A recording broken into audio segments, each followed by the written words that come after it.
Hello everyone, welcome to my channel. I hope everyone is having a wonderful day. Before starting the video, please go ahead and hit the subscribe button and give this video a like up. As Billy reels from the reveal that Chelsea cheated with Adam in Baltimore, he also has to contend with the company he's found himself helming on Young and Restless, which just happens to have Victor Newman circling over it like the proverbial vulture. The bad news is that it doesn't look good for Billy Boy, if we're being honest. Especially since he just lopped off his rather strong right hand, namely Lily.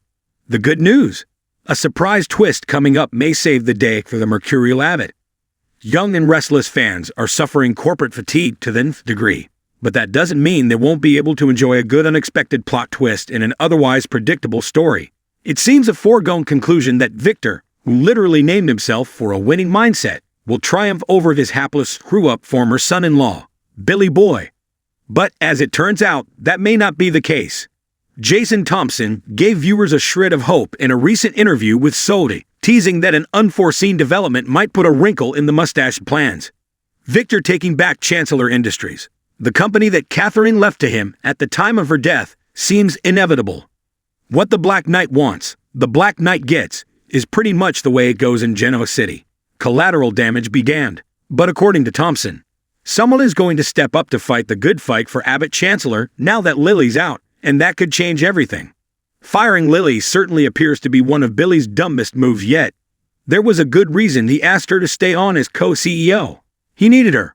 But in the heat of perhaps misdirected anger toward Chelsea, a spiraling Billy cut Lily loose after she suggested he take on the role of a silent partner in an effort to stave off Victor's hostile takeover.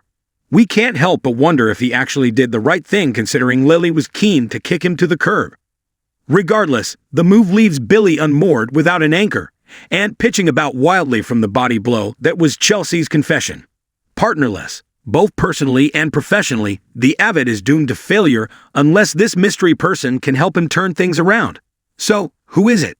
Billy has a former partner with incredible skills, particularly of the computer hacking variety.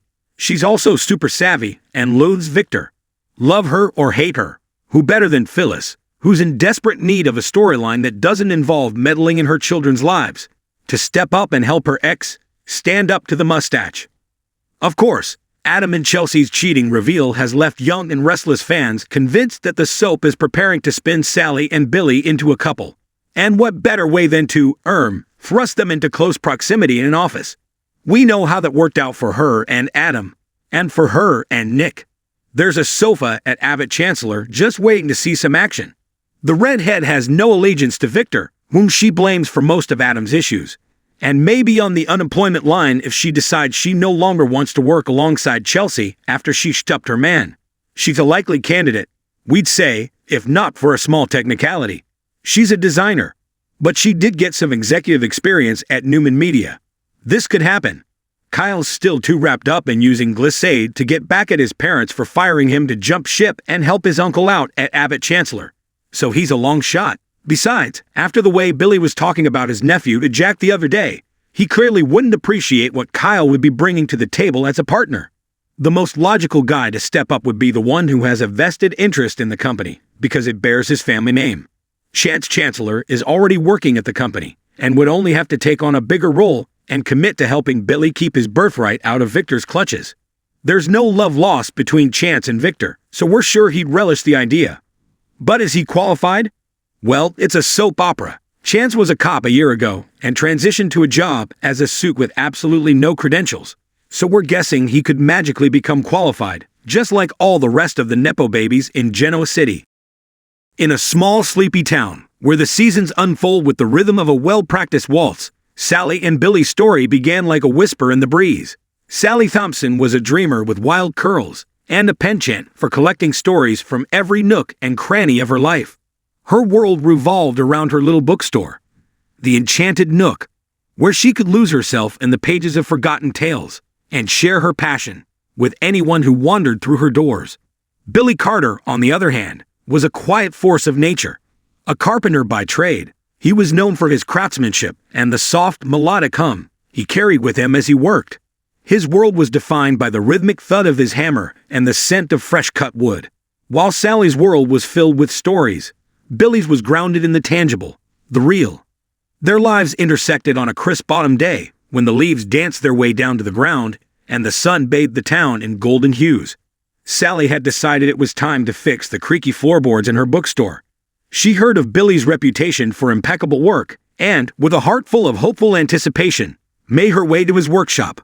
As she walked through the door of Billy's workshop, a soft bell chimed. Billy looked up from his workbench, his hands stained with sawdust and his shirt splattered with paint.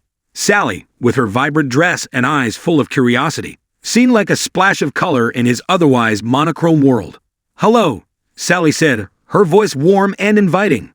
"I'm Sally Thompson. I was hoping you could help me with my bookstore." Billy wiped his hands on a rag, looking up at her with a mix of curiosity and cautious optimism. "Sure thing, Miss Thompson. What seems to be the problem?" Sally explained the issue, her hands animatedly describing the creaks and groans of her beloved store. Billy listened attentively, nodding occasionally. He agreed to take a look, and they scheduled a time for him to visit. Their first meeting was brief but left a mark on both. Sally admired Billy's focus and the way he spoke with such simplicity yet clarity. Billy, in turn, was intrigued by Sally's passion for her bookstore and the way her eyes sparkled when she talked about her favorite books. Over the next few weeks, as Billy worked on the repairs, Sally often found herself visiting his workshop. Each visit became an excuse to delve deeper into conversation, and what started as small talks soon blossomed into meaningful discussions about their dreams, fears, and the peculiarities of their lives. Sally learned that Billy had always dreamed of building something grand, something that would leave a mark. He spoke of a family cabin he hoped to one day design and build, a place where memories could be crafted and cherished. Billy learned that Sally had once dreamt of becoming a writer, but life had gently nudged her towards the bookstore instead. Yet her dreams still danced on the edges of her reality, whispering promises of stories yet untold. The more they talked, the more they found they were not just repairing floorboards, but uncovering a mutual resonance that seemed almost serendipitous. Sally would bring him coffee, and Billy would share snippets of his day. And soon, these exchanges became something they both looked forward to. One chilly evening, as Billy was packing up after a long day, he noticed Sally lingering by the doorway. She was clutching a book to her chest, her eyes reflecting the dim light of the workshop. "I brought you something," she said, holding out the book. "It's a collection of poems that always make me think of hope and new beginnings. I thought you might like it." Billy took the book with a grateful smile. "Thank you, Sally. I'll read it tonight." The gift marked a turning point. From that day on, their interactions grew more intimate. They shared more of themselves. Sally's love for poetry, Billy's fascination with woodworking as an art form. They started to find themselves looking for excuses to spend time together, their conversations growing deeper, their laughter more frequent. One brisk winter night, as snowflakes drifted lazily from the sky, Sally and Billy found themselves on a small hill overlooking the town. The view was breathtaking, streets lined with twinkling lights, the bookstore's warm glow a beacon in the distance. Billy looked at Sally, his breath visible in the frosty air. "You know, I'd never really thought much about the future. But lately, I've been thinking a lot about what I want." Sally smiled, a soft blush coloring her cheeks. "And what do you want?" Billy took a deep breath. "I want to build that cabin. Yes, but I also want to share it with someone who understands and appreciates the simple things in life. Someone who dreams, like you do." Sally's heart fluttered.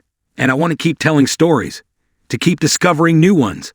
Maybe we can share those dreams, find new stories together." Billy's gaze was steady, his voice earnest. "I think we already are." Their words, simple yet profound, hung in the cold air like an unspoken promise.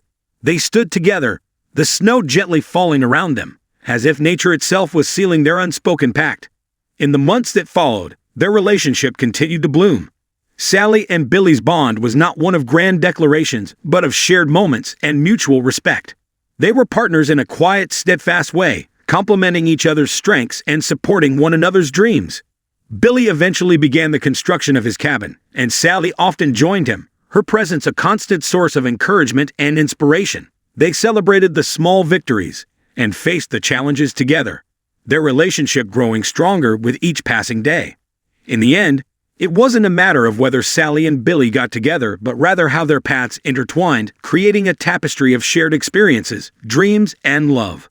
Their story was a testament to the beauty of finding companionship in the most unexpected places, proving that sometimes the most profound connections are the ones built slowly, with patience and genuine understanding. And so, in their small sleepy town, where the seasons still danced their way through the year, Sally and Billy found that their hearts had, indeed, found a way to be together, crafting a story of their own, as enduring and as beautiful as the love they had nurtured.